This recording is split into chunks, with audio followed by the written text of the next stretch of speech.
All right, let me tell you a little bit more about Halo Reach. Now, I have a lot of respect for Bungie for creating the Halo universe because I think it's really hard to nowadays really establish something new and something that is really unique in its sort. And it is, the Halo universe was unique. It started with the Xbox, and it really turned into its own with the Xbox 360. But so many games later, I have this feeling that the formula is running out of steam. But I'll tell you a little bit more about Halo, the good parts or the good stuff.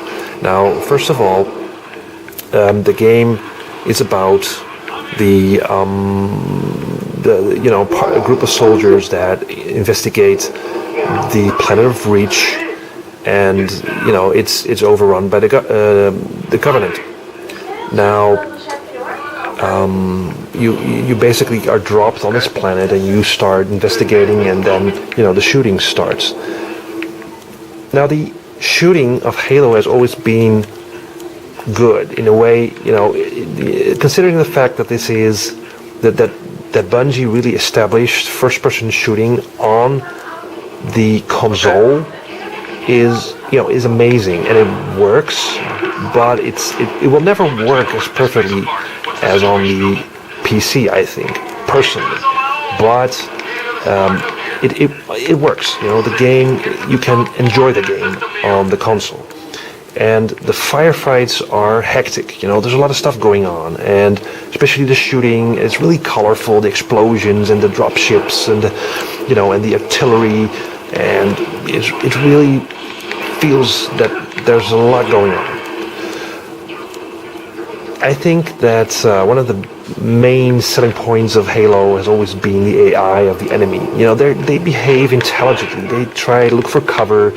They throw grenades at you. They try to flank you. They're running all over the place, and that makes it really, it's not an easy first-person shooter. It's quite hectic, as I said, and it leaves you to use custom tactics like trying to flank your enemy, and that works really nice. Now, some of the low points of this game, I must say, even though I think the graphics look good in a slick kind of way, really shiny and stuff, but it just doesn't feel alive for me. It just feels a little bland, especially the scarcely decorated indoors environments. It's not that good looking, and considering the fact this is $1 million project, this game, I'm a little bit disappointed about that. As I said, the shooting is solid, but some of the stuff in the gameplay still disappointed me. Especially the fact that you as a player have to trigger events, for the game to move on. I've put an example of this in my first impression of this game. It just feels stupid because it really gets me out of the game. I think that you should be part of this huge conflict that's going on, and it shouldn't be about you triggering events, I think. I have a problem with the cover system. It doesn't really work that well. It's just kind of hard to get in and out. It's not really hard to get in and out of it, but it's just a little bit. I feel kind of left in between, as it's not really cover that you take. You don't have really control about how you take cover. It's just basically you try to put yourself a little lower than standing up. That's basically it. Now, of course, that is trying to look for cover, but it just doesn't feel that tight. The controls do that. Okay, you can't, for example, look behind, behind a corner and stuff. Now, of course, I know that this game is a first-person shooter and it's all about the action, but I would have liked some more control of my character in that aspect of the game. Now, I didn't like the zoom feature where when you get hit, you automatically get out of the zoom when you're using ranged weapons, like sniper rifles or something like that. I didn't really like that. I didn't really like the fact that the actual shooting doesn't really have any lasting effect on the environment. You know, there's not a lot of crumble or, I don't know, stuff blowing up and things. And at some point, I think that all the moving of your enemy becomes like a little trick, and it tricks you in thinking that they're intelligent, but the running is kind of becomes of a kind of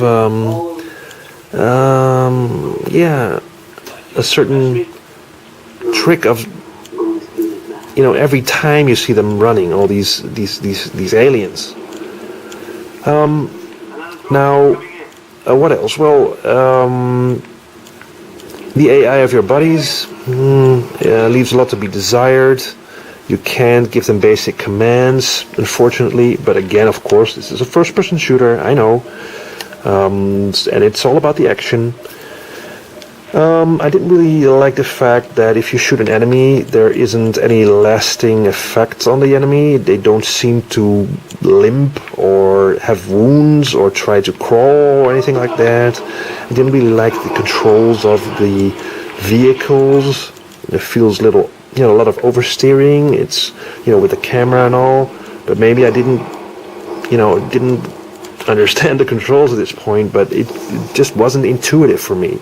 Okay, now, all in all, I think that Halo Reach is a game for people that have this connection to the Halo universe, who really like the Halo universe. And people that have played these games and enjoyed them will enjoy Halo Reach as well. But people that don't really have this connection to the universe of Halo will feel a little disappointing. I think it's disappointed in the game and its repetitive gameplay, because you're basically running from firefight to firefight, and it's all the same. Of course, there's some sections where the stuff changes and you have to do some other stuff, but it's you're basically going from one shootout to the next. Now, I didn't check the multiplayer section of the game because I'm not a multiplayer gamer. But for those people that like that, it's in there. I've heard there's a lot of stuff to do in there, so you might take that into consideration.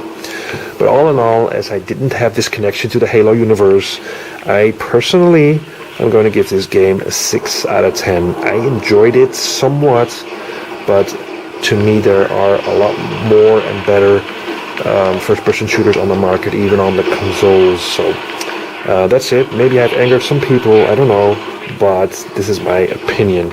So let me know what you think and leave some comments, and I'll look into that. So thanks for watching.